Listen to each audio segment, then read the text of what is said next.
Hallo liebe Zuschauer, heute geht es um zwei Dinge. Einmal um so einen Ventilator und um die Lebensbescheinigung für die Rentenanstalt.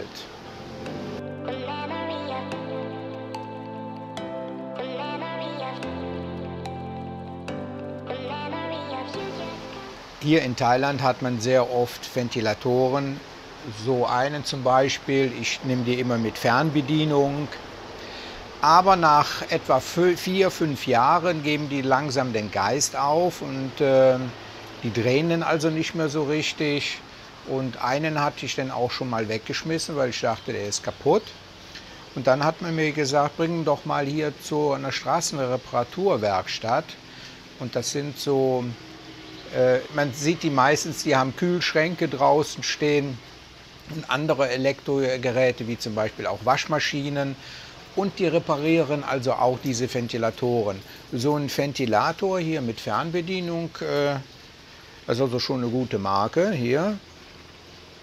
Der kostet 1800 Watt und das ist ja schon eine Stange Geld und ich habe 5 Stück von denen und das ist ein ganz neuer. Alle anderen waren schon mal kaputt, also die sind älter als 4 oder 5 Jahre alt. Ich habe die dann zu dem hingebracht, da fahren wir jetzt gleich mal hin, dann seht ihr den Laden und der hat den jeweils repariert. Ich weiß nicht, ob der jetzt die Spule dann neu gemacht hat, keine Ahnung, ich bin kein Elektroingenieur. Jedenfalls 200 Watt hat das gekostet und jetzt momentan hat er einen Ventilator in der Reparatur von mir. Ihr seht, die drehen sich ja, die schwenken ja immer hin und her. Und da ist ja nochmal ein zusätzlicher Motor drin. Und der soll auch repariert werden. Da bin ich mal gespannt, wie viel das kostet. Das wird also heute Morgen geschehen. Und dann mit der Lebensbescheinigung ist super wichtig. Ich hatte es mal vor 1 oder 2 Jahren vergessen. Früher war es so, da habe ich von der Rentenanstalt den zugeschickt bekommen, ausgefüllt und dann war das gut. Aber im Zuge von Corona kommt gar nichts mehr von Deutschland. Und da hat die es vergessen, oder beziehungsweise die hatten das vorgezogen, ohne mich zu informieren. Und prompt habe ich schon keine Rente mehr bekommen. Da kommt man ja langsam ins Schwitzen, wenn man keine Reserven hat. So, dieses Formblatt ist hier von der deutschen Botschaft aus Bangkok. Das ist in Deutsch und auch in Thailändisch und da fahre ich immer mit zum Krankenhaus. Früher habe ich das beim Honorarkonsul unterzeichnen lassen, dass ich also noch lebe. Aber die kommt, ich glaube, alle 2 oder 3 Monate nur noch auf der Insel. Und dann bin ich dann eben halt mal zum Krankenhaus gefahren, hier in Natom, zum staatlichen Krankenhaus, habe mir das hier ausgedruckt. Unter meinem Film zeige ich den Link dazu. Und die Rentenanstalten, Pensionskassen, ich habe 4 Stück davon, die haben das also akzeptiert und klappt jedes Jahr wunderbar. Ich mache das immer sehr rechtzeitig, muss ich sagen, weil ja auch mit dem Transportweg 1 bis 2 Wochen. Ich mache meistens 2 Wochen bei Briefen, weil es dann auch kostengünstiger ist. Da muss man sich also einen Termin immer setzen im Kalender, dass man das rechtzeitig macht. Und dann nehme ich euch heute mal mit. Ich fahre zuerst zum Krankenhaus nach Naton, das ist das staatliche Hospital hier auf unserer Insel. Und anschließend fahre ich dann zu der Reparaturwerkstatt für meinen Ventilator und dann müsste der dann auch fertig sein. Ich weiß nicht, ob ihr es erkennen könnt, aber jetzt hier oben auf dem Berg, das ist ja der Berg nach Naton hin, da oben sieht man, da ist also auch schon eine Baustelle, da wird auch schon gebaut. Da hat man also ziemlich viel Erde bewegt, um dann eine Straße hochzubekommen, hier von dieser Seite her. Vor 10 Jahren war das hier nur eine schmale, zweispurige Straße hoch. War immer ein großes Handicap, wenn die alten Trucks dann hier hängen blieben und man kam gar nicht dran vorbei. Das haben sie also jetzt richtig klasse ausgebaut, da sind keine Probleme mehr. Hier kann man das sehen, die Straße, die da gebaut worden ist. Ja, da wird sich also in den nächsten Jahren auch etwas tun. Wir haben heute eine super Fernsicht. Man sieht da hinten, vielleicht seht ihr das, da ist das Festland, da ganz hinten. Das sind, glaube ich, auch so 17 Kilometer entfernt. Hier steht auch ein Truck. Der ist wohl kaputt gegangen. Immer wieder sieht man Reinigungskräfte an den Straßen. Vor allen Dingen früh morgens, so um 6 Uhr. Dann sind so kleine Kehrmenschen. Die haben dann einen Seitenwagen dabei und jeder hat sein Revier und macht dann die Straße sauber. Man sieht selten, dass mal hier ein Papier am Straßenrand rumliegt oder eine Böschung. Da wird alles picobello sauber gemacht. Wir haben jetzt das Zentrum von Natorn passiert und wir kommen jetzt zum Kreisverkehr.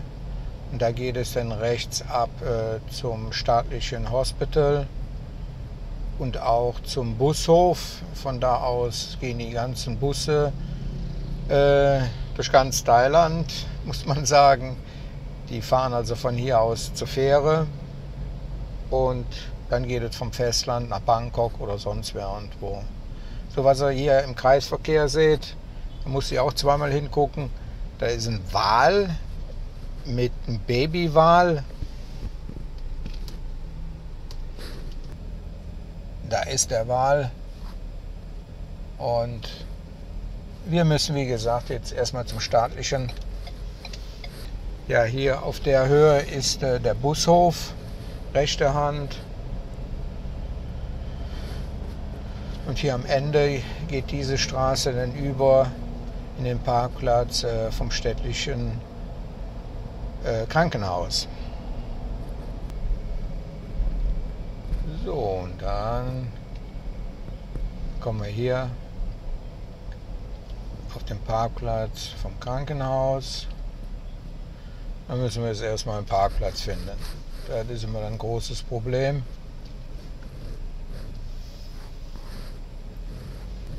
Dann fahren wir jetzt erstmal im Kreis hier. Hier stehen sie auch zweireihig. Ich weiß ja nicht, wie die rechts aus der Parklücke rauskommen können. Da hätte ich aber besser mit dem Roller fahren können. Dumm. Aber ich habe dran gedacht, den Ventilator noch abzuholen.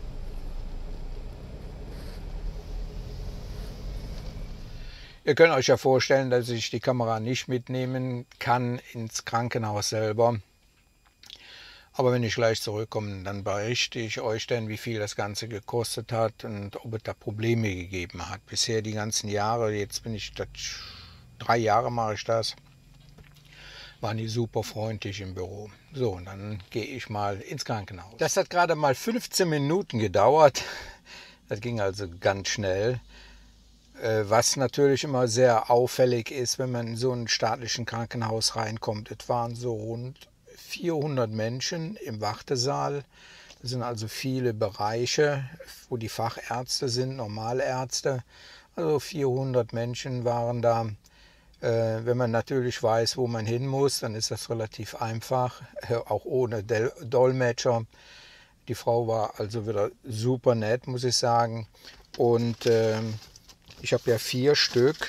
Ich habe ja nicht nur die staatliche, ich habe ja Pensionskasse und ich habe in meinem Leben in vielen Versicherungen, Lebensversicherung, Agentur, Allianz eingezahlt, 4 Stück. Das Stück kostet 45 Baht. So, die werden jetzt gleich zur Post gebracht und dann kann ich auch noch sagen, wie viel das bei der Post kostet.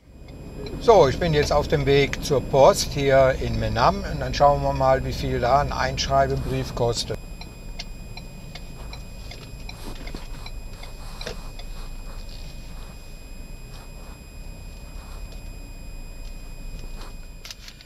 Ich habe jetzt meine Briefe fertig. Im Brief selber ist ein Anschreiben. Dann ist die Lebensbescheinigung, wo ich im Krankenhaus gewesen bin, dass ich noch lebe. Und eine Kopie von meinem Ausweis ist dabei. Also 3 Seiten. Das ging ja auch ganz schnell, kein Problem. Ich habe also auch Einschreibe.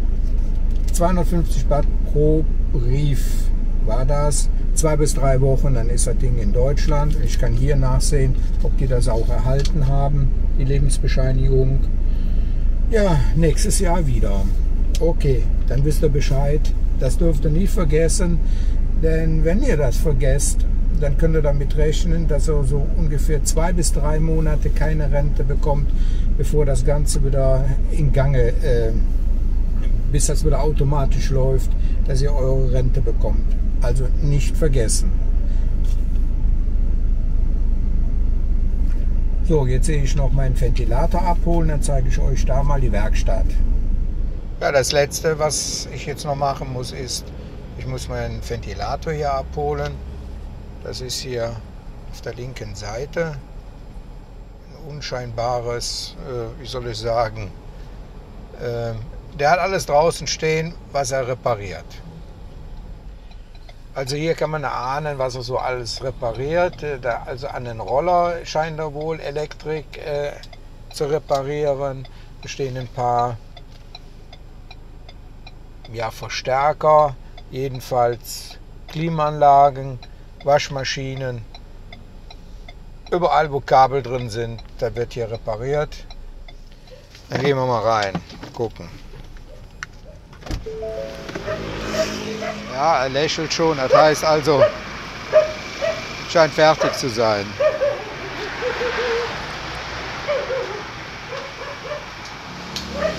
Looks good. Cap. Ja. Alles sehr unkompliziert. That's okay. 350 baht. 350 Baht. Ja. Okay.